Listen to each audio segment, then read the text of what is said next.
Hare Krishna.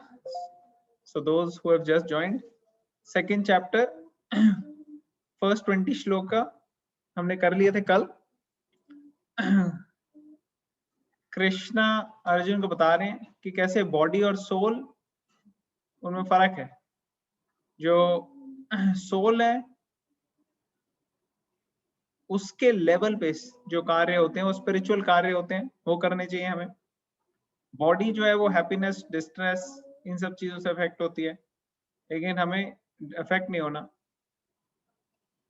जो शरीर है वो चेंज होता रहता है, इस लाइफ में भी चेंज होता है और मृत्यु के बाद भी चेंज होता है, लेकिन जो आत्मा है वो इटर्नल रहती है, वो चेंज नहीं होती. और कृष्णा इंस्पायर कर रहे हैं अर्जुन को, और अर्जुन ने पूरी तरह से सरेंडर किया उससे पहले, तभी कृष्णा ने बोलना शुरू किया. तो कई सारी चीजें हमने डिस्कस करी सोल के बारे में. हम कंटिन्यू करेंगे 21 से, फर्स्ट श्लोका से. O Parth, how can a person who knows that the soul is indestructible, eternal, unborn and immutable to kill? ये हमने कर लिया था 21. तो 22 से स्टार्ट करेंगे. Cause anyone to kill. As a person puts on new garments, giving up the old ones, soul similarly accepts new bodies, giving up the old and useless ones. तो ये भी हमने डिस्कस किया था कि कैसे आत्मा जो है वो एक बॉडी लेती है, एक शरीर में आती है, और वो शरीर जब रहने लायक नहीं रहता उसको त्याग के दूसरे शरीर में चली जाती. लेकिन जो आत्मा है उसकी प्रॉपर्टीज क्या है? उसका कभी डिस्ट्रक्शन नहीं होता, उसको कभी कोई काट नहीं सकता, कोई ऐसे अस्त्र शस्त्र नहीं है, वेपन नहीं है, चाहे आप न्यूक्लियर बॉम्ब डाल दो, कुछ भी डाल लो, आत्मा को आप मार नहीं सकते, उसको जला नहीं सकते आप. पानी उसको गीला नहीं कर सकती और विंड उसको बहा नहीं सकती. उसको किसी में चीज में आप डिसॉल्व नहीं कर सकते, ब्रेक नहीं कर सकते, उसको जला नहीं सकते, आप सुखा नहीं सकते, और वो हमेशा रहती है, और वो हर स्थिति में रहती है, हर परिस्थिति में रहती है. ऐसा नहीं कि वो कोई बड़ी हॉट जगह है तो वहां पे नहीं हो सकती आत्मा. आत्मा can stay in any situation, और उसके अंदर कोई विकार नहीं आता, कोई चेंज नहीं आता आत्मा के अंदर. ऐसा नहीं है कि आज आत्मा है वो छोटी सी इनफाइनाइटेसिमल है तो कल को वो चेंज होके बड़ी बन जाएगी भगवान की तरह, ऐसा नहीं.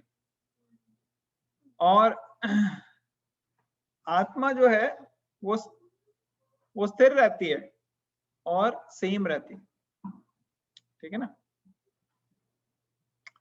जो आत्मा है उसको आप ऐसे सोचो कि हम खोल के शरीर में और निकाल के मूव कर देंगे, तो ऐसा नहीं होता. इसलिए आत्मा को समझना बड़ा आसान नहीं है, मुश्किल है, क्योंकि ऐसे कोई हम चीज देखते नहीं है ऐसी. मटेरियल वर्ल्ड में हम मैटर के साथ संपर्क में आते हैं, उसका तो बिगिनिंग और एंड होता है.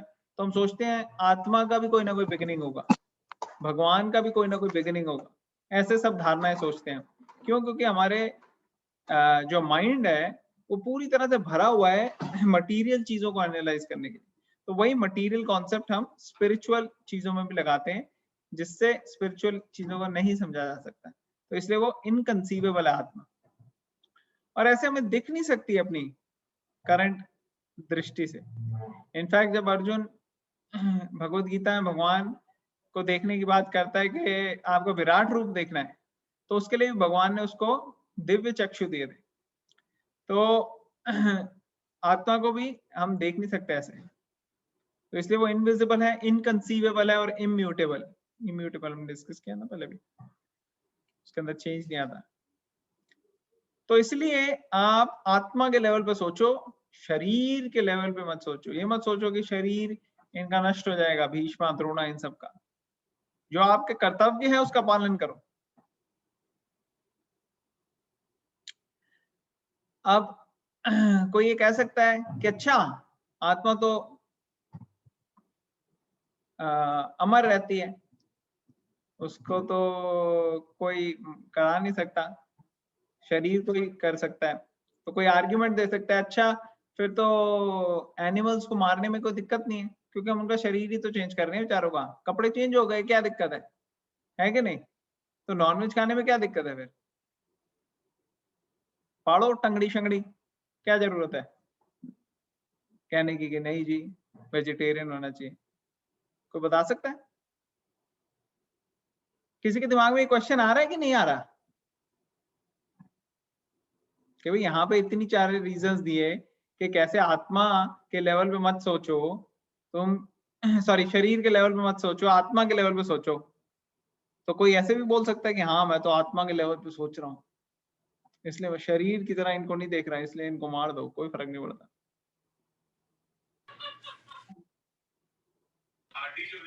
कौन शेयर नहीं, आई थिंक मुझे लगता है कि मैं ऐसा नहीं सोच रही, क्योंकि कहीं ना कहीं हम उसको पेन देते हैं, and I think that is not justified. अच्छा, वेरी नाइस पॉइंट। ओके, और कौन बताएगा?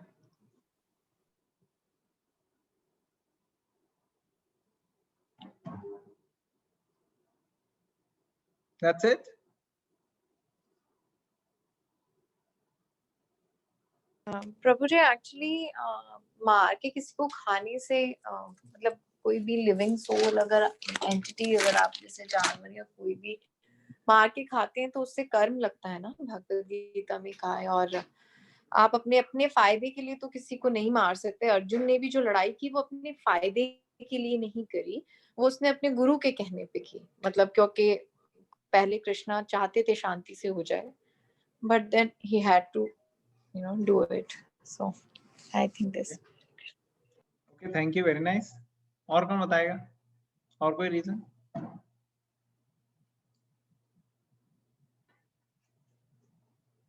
आई थिंक कई लोग चैट बॉक्स में टाइप कर रहे हैं।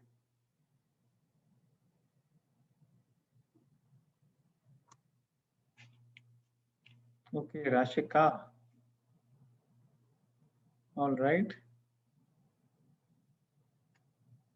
राशिका कह रही, we as humans have no right to keep this thinking of killing others as in giving other animals moksha.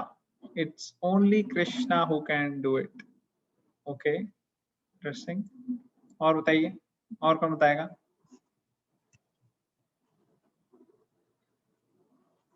और किसी का कोई कमेंट?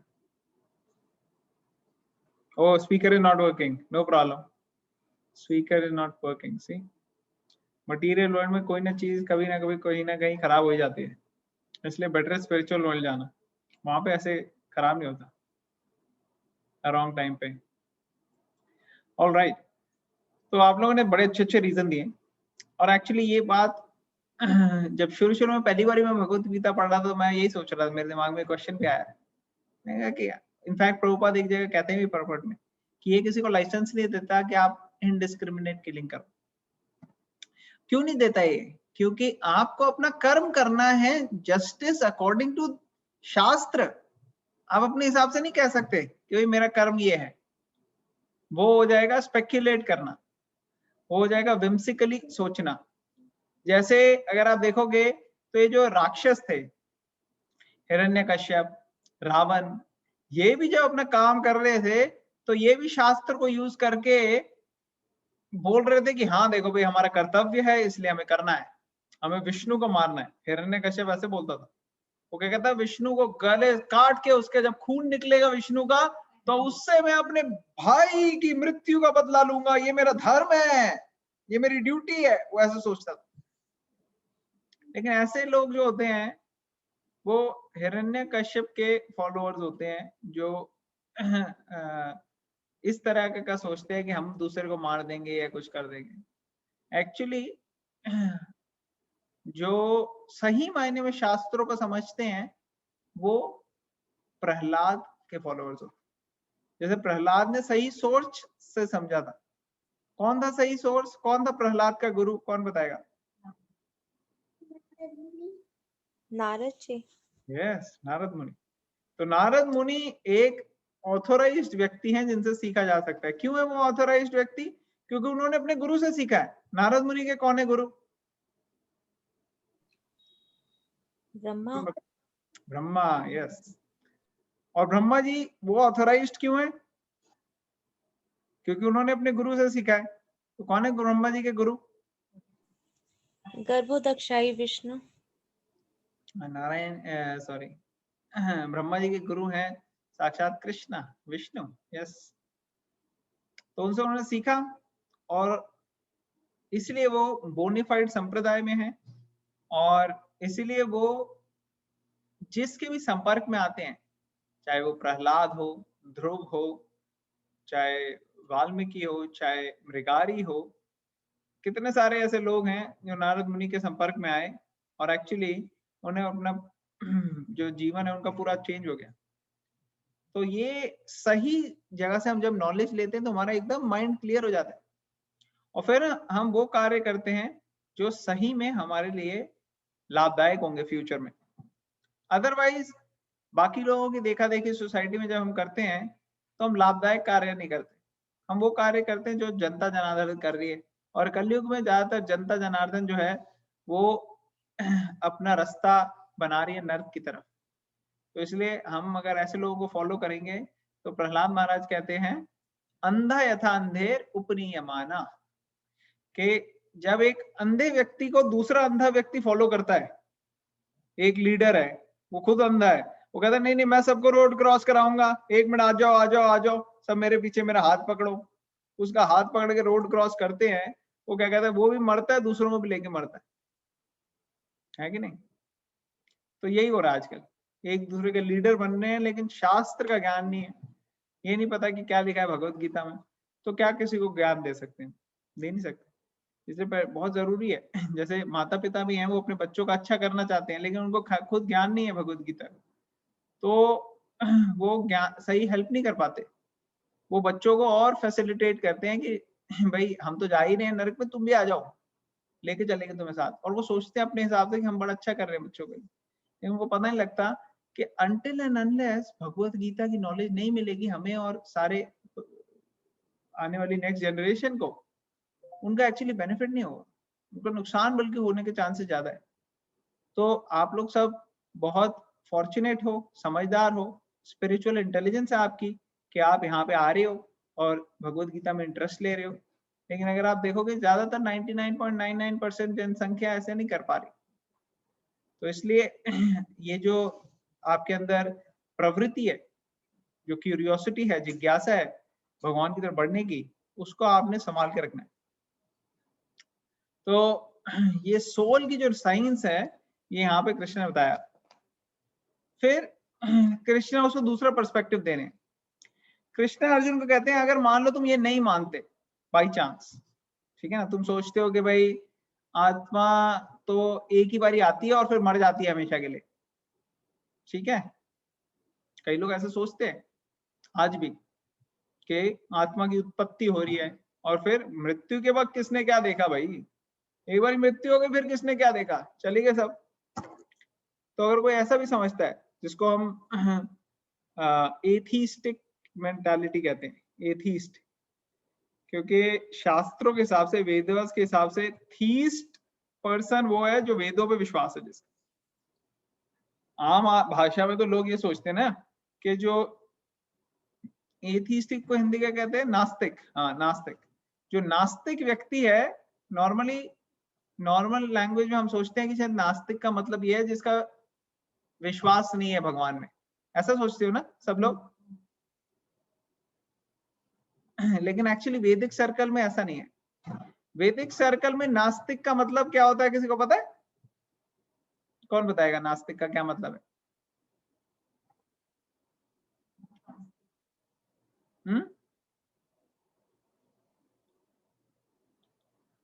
किसी को नहीं पता? नास्तिक का मतलब होता है जिसको वेदों स्क्रिप्चर्स में विश्वास नहीं है, उसको कहते हैं नास्तिक। और नेचुरली वैदिक स्क्रिप्चर्स में निशा those who do not do spiritual activity, तो वैदिक स्क्रिप्चर्स में जिनका विश्वास नहीं है उनको नास्तिक कहते हैं। और नेचुरली अगर किसी का वैदिक स्क्रिप्चर में विश्वास है तो उसको पता लग जाता है वेदों के हिसाब से कि पूर्ण पुरुषोत्तम कौन है, गोविंदम आदि पुरुषम तमहम भजामि, कि गोविंद जो आदि पुरुषम है हम उनको भजते हैं। तो वो क्लियर होता है कि भगवान है। अब कृष्ण उनको बताते हैं, देखो अगर ऐसा भी तुम सोचते हो कि शुरू में कोई सोल की उत्पत्ति हुई और फिर वो हमेशा के लिए मर गई, तब भी तुम्हारे को लेमेंट करने की जरूरत नहीं है, बिल्कुल घबराने की जरूरत नहीं है, क्योंकि जिसकी क्या कहते हैं, जो पैदा हुआ है, अगर सोल पैदा हुई है और उसकी डेथ होती है, तो जिसकी पैदावार हुई है, जो पैदा हुआ है, उसकी तो डेथ होगी। तो वो तो इनएविटेबल है। तुम्हारे अपने कर्म ना करके दूर भागने से ये चेंज नहीं होगा। इसलिए तुम्हारे को अपनी ड्यूटी करना ये अनअवॉइडेबल है, उस पे फिक्स्ड रहो। इसलिए आप बिल्कुल भी हिम्मत मत हारो, लेमेंट मत करो। सारी की सारी लिविंग एंटिटीज जो है वो शुरू में होते नहीं है। पहले एक टाइम था जब मैं नहीं था, फिर मैनिफेस्ट हुआ, पैदा हुआ, ठीक है, और फिर धीरे धीरे बड़ा हुआ। वैसे ही सबके साथ होता है, हम सब एक ना एक टाइम पे नहीं थे यहाँ, और फिर धीरे धीरे हम पैदा हुए, बड़े हुए, फिर आगे एक पीक का टाइम आ जाता है हमारा, फिर हम ड्विंडल होने लग जाते हैं, ओल्ड एज आ जाती है, और फिर क्या होता है, एक टाइम होगा जब हम नहीं रहेंगे, मृत्यु हो जाएगी। तो इसलिए ये कोई अनएक्सपेक्टेड चीज नहीं है, ये वेरी मच एक्सपेक्टेड है। इसलिए तुम अपनी ड्यूटी से हटो मत, तुम अपना धर्म निभाओ, ठीक है ना। अब फिर कृष्ण यहाँ पे बड़ा इंटरेस्टिंग श्लोक बोल रहे हैं, 29th, आश्चर्य, अमेजिंग श्लोक। Some look on the soul as amazing, some describe him as amazing, and some hear of him as amazing, while others, even after hearing about him, cannot understand him at all. तो कहने का मतलब है कि कई लोग जब soul के बारे में पता लगता है उनको, तो बड़ा हैरान होते हैं कि देखो कितनी अद्भुत चीज है ये आत्मा, कैसे वो शरीर लेती है, कैसे शरीर के अंदर रहती है, कैसे अपने आप को कंडक्ट करती है, इनविजिबल रहती है, किसी चीज से वो अफेक्ट नहीं होती, चाहे बॉडी अफेक्ट हो जाए। तो ये सब चीजें बड़ी आश्चर्य से भरी हुई है। लेकिन कई लोग ऐसे हैं, वो इतने ज्यादा मटेरियल लेवल पे एनग्रॉस्ड हैं कि उनको इस चीज की समझ में नहीं आती। ये भी बड़ी अमेजिंग बात है कि कैसे हो सकता है कि किसी को इस चीज की समझ में ना आए। हम ये शरीर नहीं है, हम आत्मा है, ये कैसे हो सकता है किसी को पता नहीं लगे। और कई लोग इस बारे में सुनते हैं लेकिन फिर भी उनको कुछ समझ में नहीं आता, ये भी बात अमेजिंग है। और कई लोग जो सुनते हैं उनको अमेजिंग लगती है, वो समझ आते हैं, वो बड़ा इसमें इंटरेस्ट लेते हैं, ये भी बात अमेजिंग है। तो ये अमेजिंग श्लोक है कि नहीं। एक छोटी सी आत्मा वो इतने बड़े ब्लू व्हेल को कैसे कोऑर्डिनेट कर रही है कि नहीं। ब्लू व्हेल कितने कितने माइल्स की होती है, राइट। एक हाथी कितना बड़ा होता है, लेकिन वो छोटी सी सोल पूरे पूरे हाथी को कर रही। तो ये सब चीजें बड़ी आश्चर्यजनक है। लेकिन जो इस शरीर में होती है आत्मा, उसको कोई स्लेन नहीं कर सकता। इसलिए तुम अपने ड्यूटी पे फोकस्ड रहो। ये बार बार भगवान बोल रहे हैं, इनडिस्ट्रक्टेबल है, उसको कोई जला नहीं सकता, उसको कोई स्लेन नहीं कर सकता। ये रिपीट कर रहे हैं ताकि हमारे को इस चीज पे पूरा कॉन्सेप्ट क्लियर हो जाए हमारा। जैसे आत्मा इस शरीर से निकलती है, दूसरे शरीर की तरफ जाती है, तो जिनको लोगों को ज्ञान नहीं है वो सोचते हैं खत्म हो गया बस शरीर, बट ऐसे खत्म नहीं हुआ। जर्नी में एक स्टॉप था, अभी आगे चलते जा रही है। और जितना हम लेमेंट करते हैं, रोते हैं, उतने ही जो सामने डिपार्टेड बॉडी है, जो जो सोल डिपार्ट हुई है बॉडी में से, उसके लिए जर्नी कठिन हो जाती है। देखो आपसे कोई दूर जा रहा है कहीं विलायत, और वो आपके साथ रहता है, बड़ा क्लोज है आपके, और फिर आप रोना शुरू करते हो, पता नहीं अब कब मिलेंगे, वो सामने वाले के भी रोने आंसू आ जाते हैं, है कि नहीं। तो जब बॉडी में से सोल निकलती है और आसपास बॉडी के सब रो रहे होते हैं अटैचमेंट की वजह से, तो जो सोल है उसके आगे की जर्नी और मुश्किल हो जाती है। उसको वहां से जाना है, तो इसलिए उसको फैसिलिटेट करना है ताकि उसकी जर्नी स्मूथ रहे। उसके लिए आपको एक्स्ट्रा, जैसे आजकल क्या है, लोग सोचते हैं कि कोई किसी की मृत्यु हुई अगर, तो उसके बाद वो कहते हैं नहीं अब पूजा नहीं करनी हमने, मंदिर नहीं जाना हमने, लेकिन हम टीवी देख सकते हैं, हम गाने वाने सुन सकते हैं बॉलीवुड के, हम इधर उधर की चीजें कर सकते हैं, घूमने जाते। एक्चुअली उल्टा है। सही मायने में क्या करना चाहिए, टीवी बंद हो जाना चाहिए, जो दूसरी चीजें हैं वो बंद हो जानी चाहिए हमारी। हम जो इधर उधर की चीजें देखते हैं, व्हाट्सएप, फेसबुक, सोशल मीडिया, बंद कर देनी चाहिए 2-3 हफ्ते के लिए, 13 दिन के लिए, कि नहीं अभी हमारा फोकस होना चाहिए उस व्यक्ति जो डिपार्टेड सोल है उसके बारे में, उसके बेनिफिट के लिए सोचना चाहिए, हमें करना चाहिए काम, और उसके बेनिफिट के लिए हमारे को भगवान का नाम लेना चाहिए, जितना हो सके लेना चाहिए। कम से कम 16 माला तो उसके लिए करनी चाहिए। तो अगर आप ऑलरेडी 16 करते हो तो आप 32 करने की कोशिश करें। तो ये इंपॉर्टेंट है। भगवत गीता पढ़नी चाहिए। जब पहली बारी मेरी लाइफ में भगवत गीता के संपर्क में आया मैं, तो मेरे दादाजी की मृत्यु हो गई थी, और फिर मेरे को पता लगा कि भगवत गीता ऐसे होती है, उसमें क्या लिखा है, जब पढ़ा वहां पे लोगों ने। तो ऐसे जब हम पढ़ेंगे तो पता लगेगा नेक्स्ट जनरेशन को कि क्या है इसमें, और हमें भी पता लगेगा, नहीं तो हमें पता नहीं लगेगा कितनी इंपॉर्टेंट बुक है ये, और हम हमेशा इसको नजरअंदाज करते रहेंगे। तो यहाँ पे कृष्णा ये ज्ञान दे रहे हैं, नॉलेज दे रहे हैं, सेकंड चैप्टर से ही शुरू कर दी भगवान ने, सीधा टू द पॉइंट, आत्मा के ज्ञान से। और ये कोई रेस्ट्रिक्टेड नहीं है एक पर्टिकुलर धर्म के लिए, नहीं हिंदुओं के नहीं, ये हर एक के शरीर छूटेगा। कोई ऐसा नहीं कह सकता कि मैं तो क्रिश्चियन हूँ भाई, मैं तो डेथ प्रूफ हूँ, नहीं।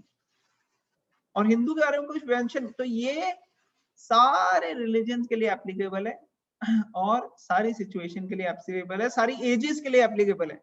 कोई मूर्ख व्यक्ति अगर ये सोचता है कि नहीं 60 साल के बाद, 70 साल के बाद भगवत गीता उठाएंगे, तो he is a gone case और she is a gone case. उनकी बुद्धि जो है वो बहुत ज्यादा मटेरियल चीजों में लगी हुई है, इसलिए उनको पता नहीं है कि कितनी वैल्यूएबल है Bhagavad Gita.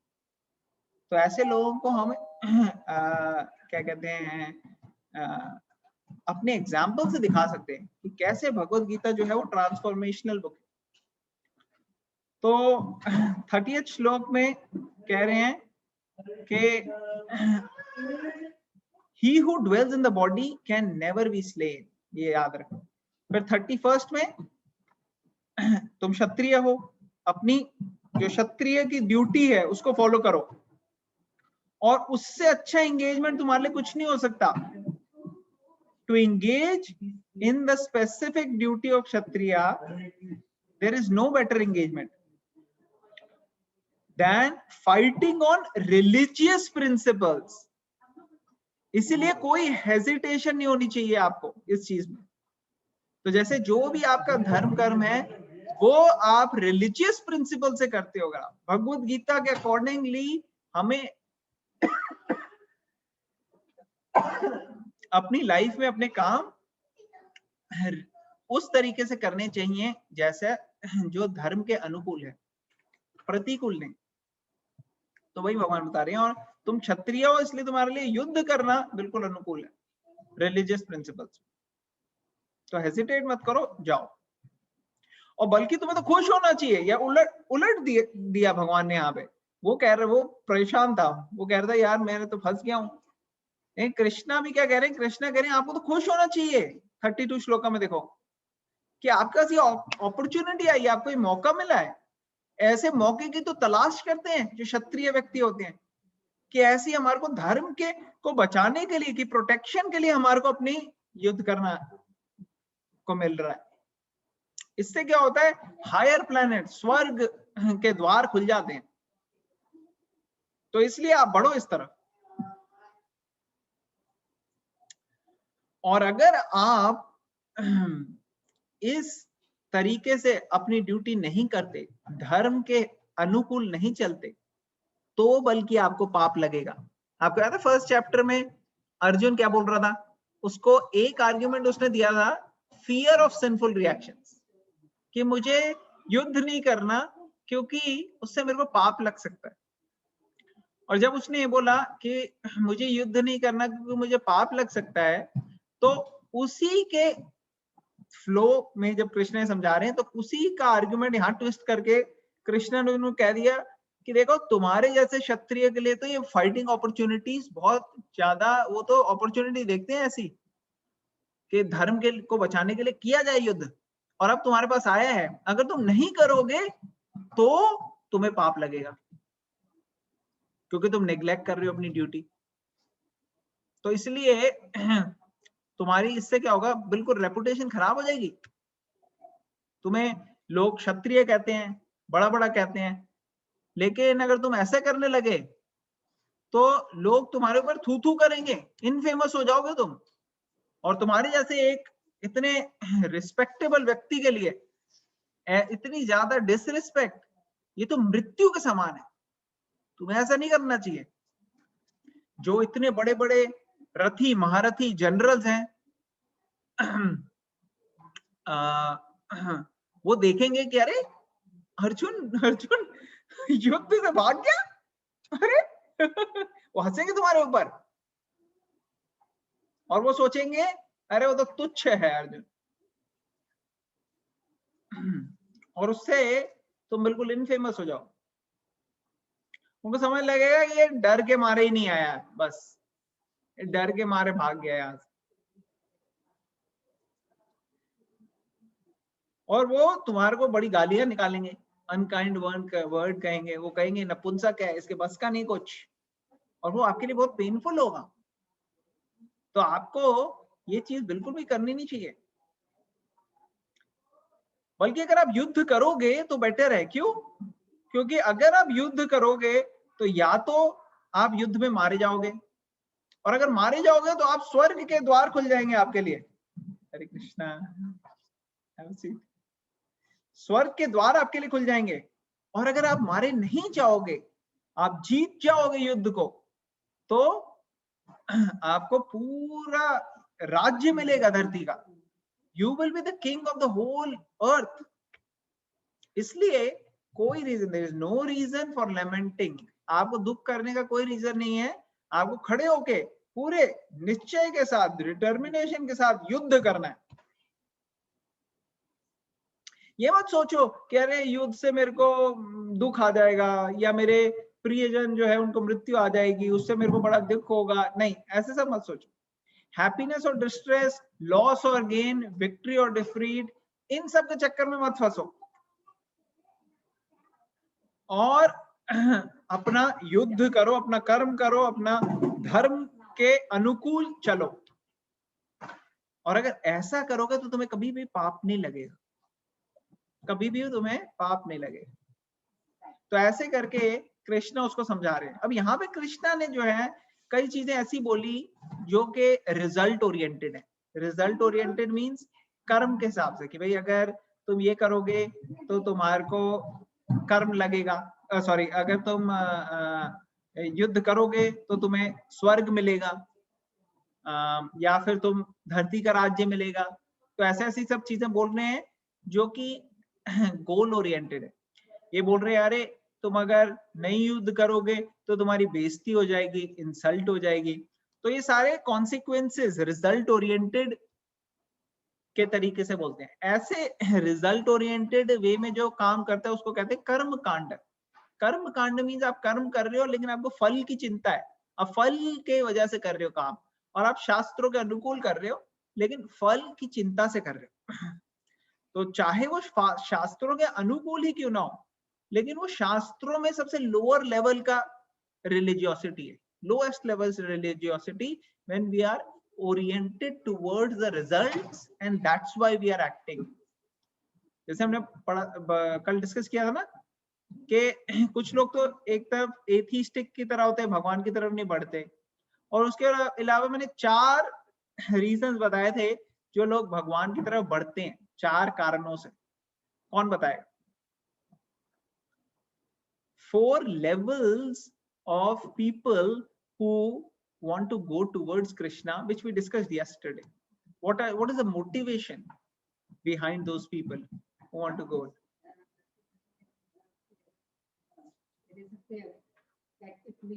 Correct. Okay, anybody wants to unmute and say? कोई unmute करके बोलना चाहेगा? किसी को याद है? हरे कृष्णा प्रभु जी, you told about the fear कि डर Okay. के मारे की, दूसरा बोला था आपने कि ड्यूटी समझ के करना, और तीसरा होता है love. Okay. And one is आपने desire. एक मिस कर दिया नीलम. One is desire. Desire. Correct. ज्ञान भी था ना, Desire. knowledge. हाँ, okay. तो सबसे नीचे वाला था fear और second था desire. Fear मतलब having this fear that, oh, if we don't do, God will do something bad. So much rather, offer some prayers or do some, puja or do something. So that is the lowest level of religiosity, where people are going towards God for some fear. Then desire, that people are going towards God. भगवान की तरफ बढ़ रहे हैं हम, लेकिन हमारा क्या है intention? हमारी कोई इच्छा पूरी हो जाए. Some of our desires should get fulfilled. We should get some nice job. We should get some nice, spouse. We should get some nice children. We should get some nice money, home, car, whatever. All these are different desires. So in these lower stages, this is karma kanda. Like you're going towards religion for the want of something material. So here Krishna is covering that aspect too. भगवान ऐसा तरीका भी ले रहे हैं कि आप अगर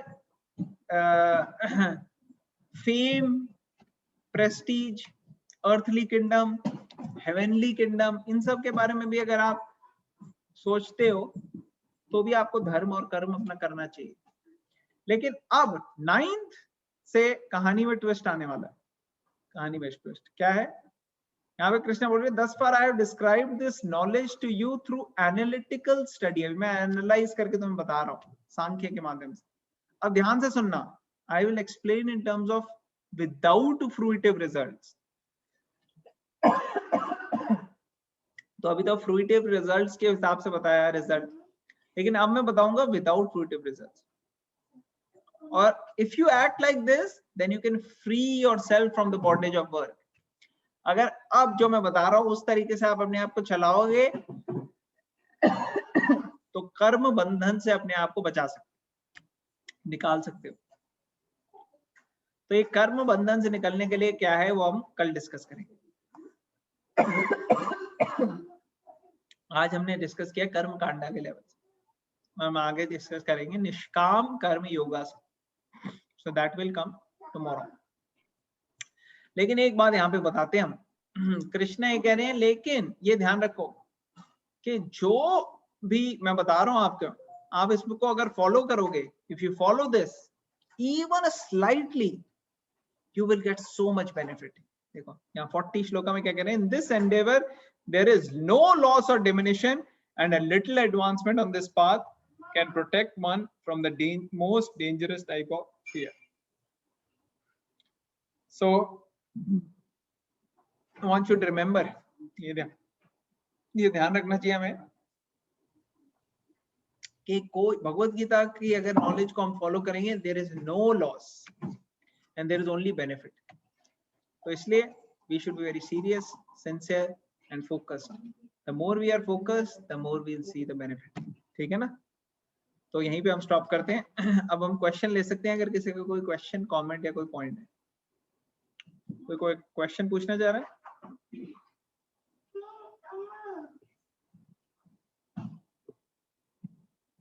हाँ जी, कोई क्वेश्चन? मेरे को आ नहीं रही आवाज.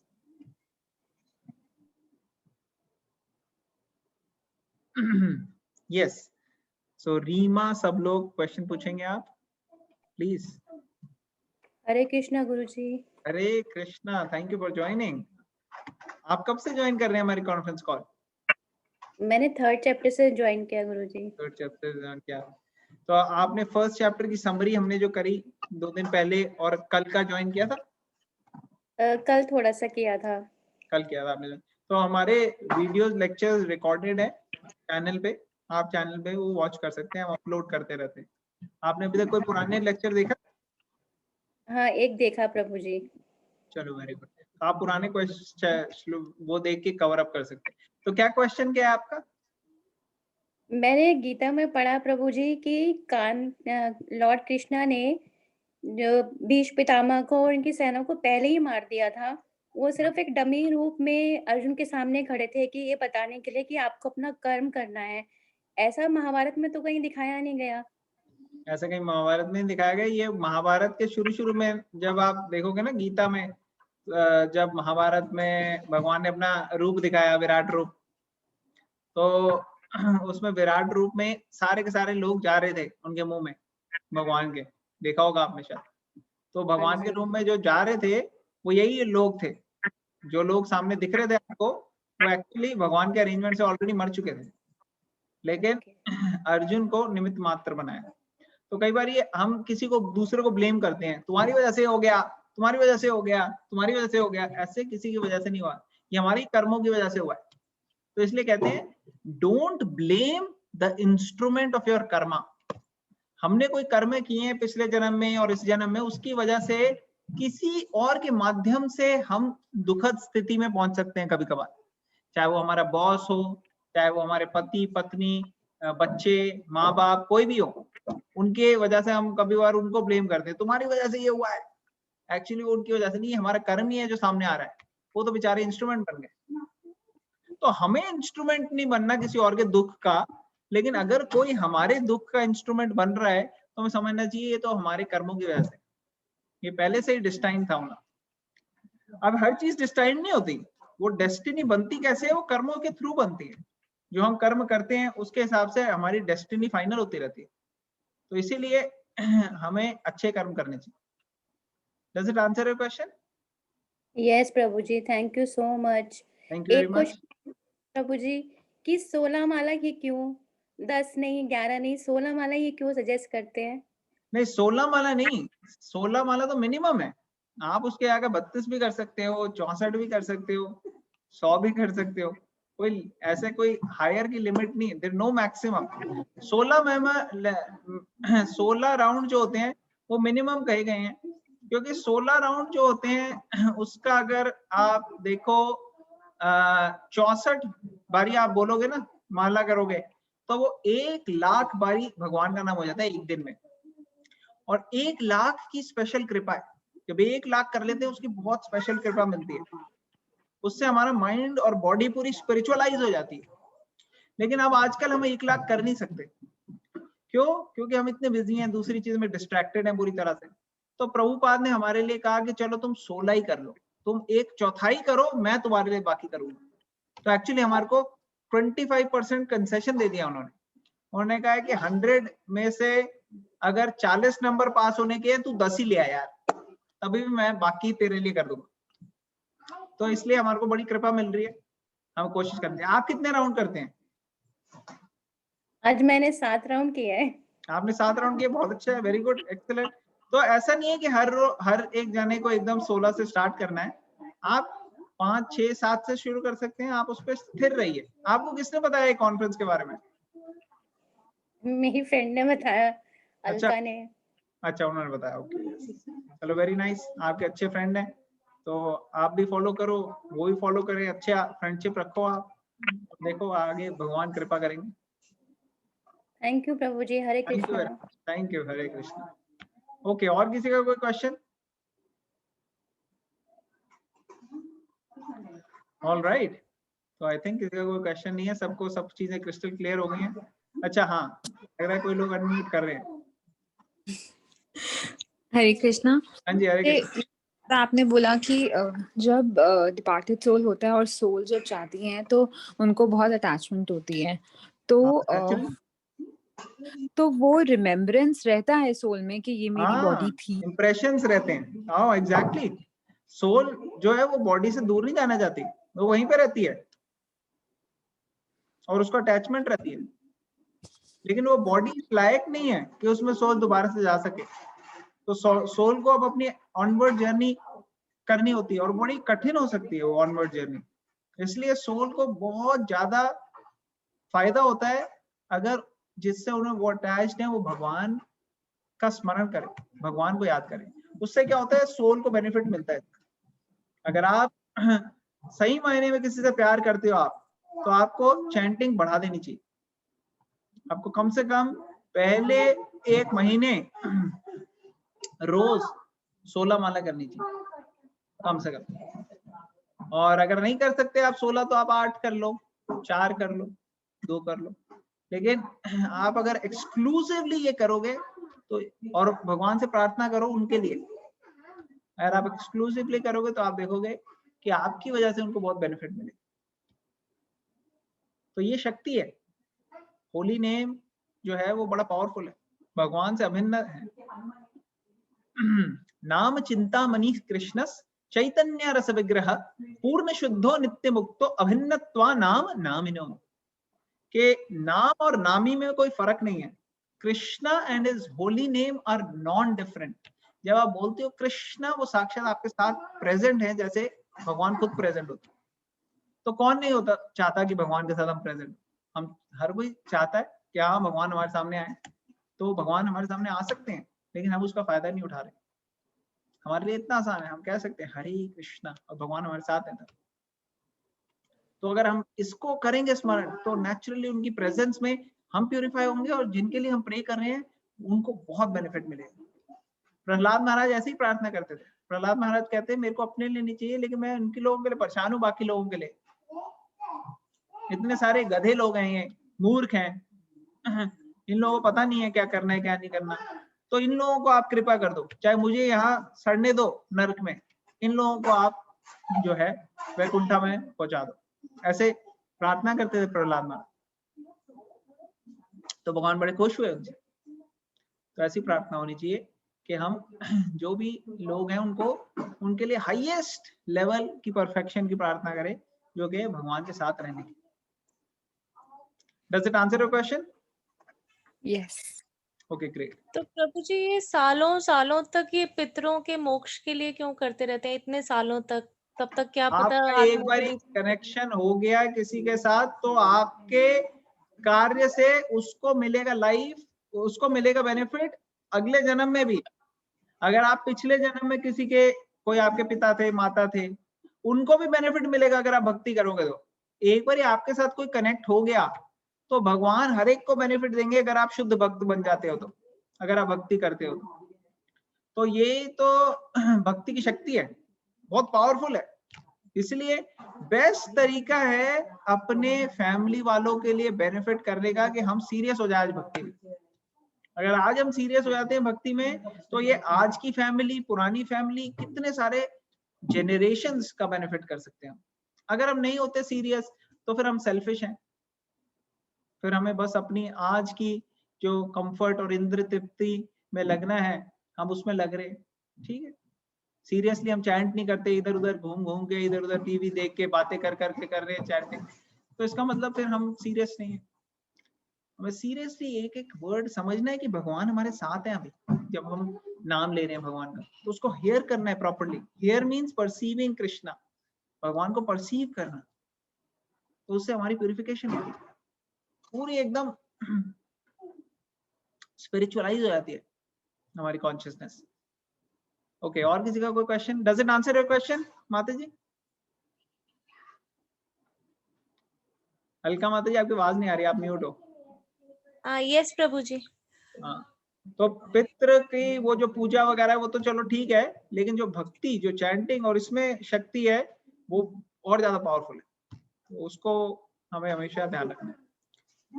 Alright, anybody else?